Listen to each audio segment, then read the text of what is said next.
So if I'd known going into this that you have to be smart or at least somewhat capable of thinking to be able to play this game, I wouldn't have, because my brain doesn't work too good. So, but it was going all right.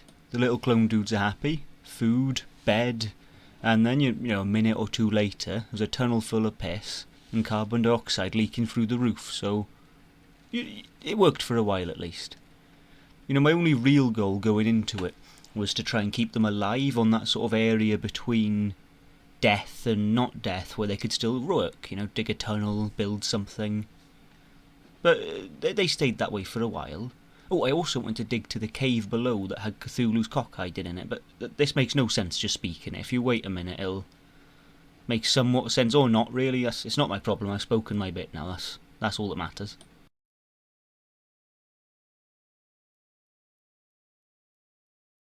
But it was going alright.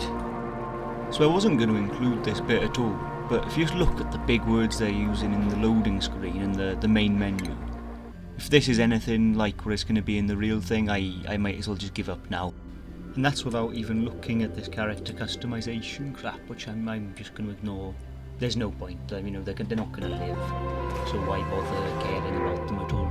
I'll just throw them in here. And I've looked at the basic controls. I played for 10 minutes, and that's about as far as I'm going to get today, I think.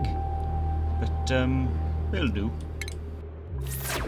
Now the first thing I've noticed is I'm definitely not going to read this. I mean, come on, don't put things on my screen and expect me to read them. But it's there if you want to read it.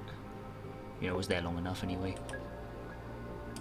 So from what I understand, you need to actually know gas densities and the way things move, and I'm not caring enough to look that up because I'm probably going to delete this after this. But there's all sorts of stuff around here, different types of gas. It gives you a little show if it's breathable, unbreathable, its weight. As I said, I'm not dealing with that. That's someone else's problem. If these guys die, I'll get new ones. It's like a dog. If one dies, you get a puppy. New ones of these things will show up, and I don't need to worry about them.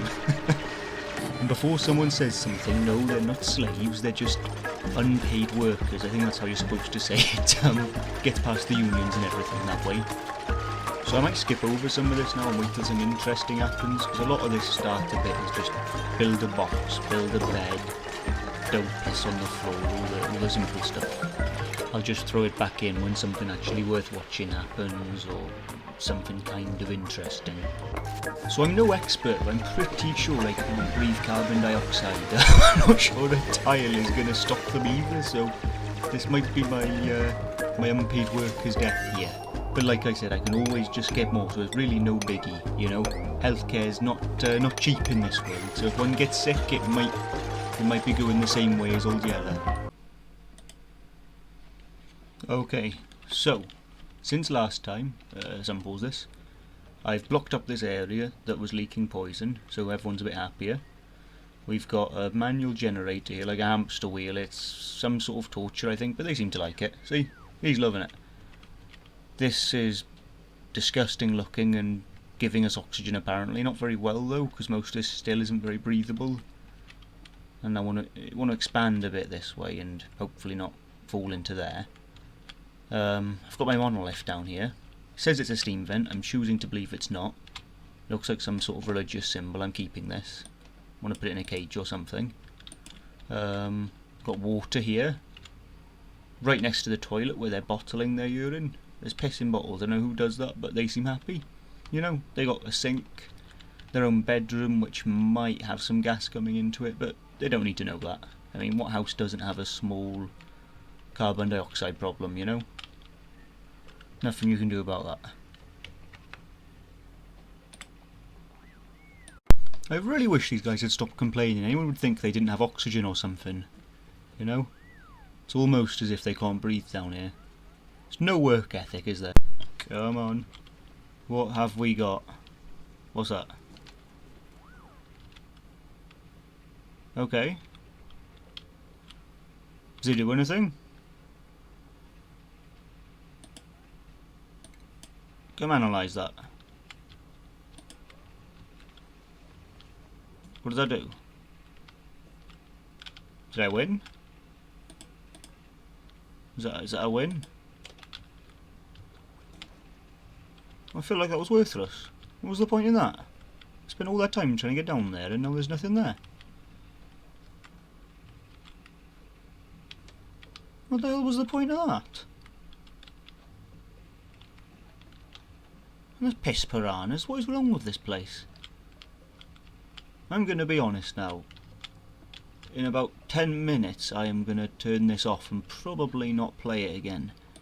But at least there's some, you know, some reminder for them of why they don't mess with me here. For every time they step out of their door, they see this. And that makes me feel better. I don't know about them. Well, they got this waiting for them, so they'll feel better soon. But it makes me feel better. So as a conclusion, I'd say it's a great game if you have a PhD or some sort of intelligence, which I obviously don't. Otherwise, stick to something fun. I mean, you know, this is more difficult than my job. I don't have a very difficult job, but that's not the point. It's more difficult than my job. I'd rather, you know, enjoy my time and, well, I don't know. It was alright. It was alright. I think maybe if you put the time into it and you have some value for the lives of the little clone dudes, it might be fine. But I just wanted to see if I could kill them in an interesting way, and that didn't even work. So yeah, this was more of a technical test to see how making a video would work as well, if I'm being honest. But well, we'll see where we go from here. I'll put some Phasmophobia up or something next and see if that's a bit more fun. Cheers.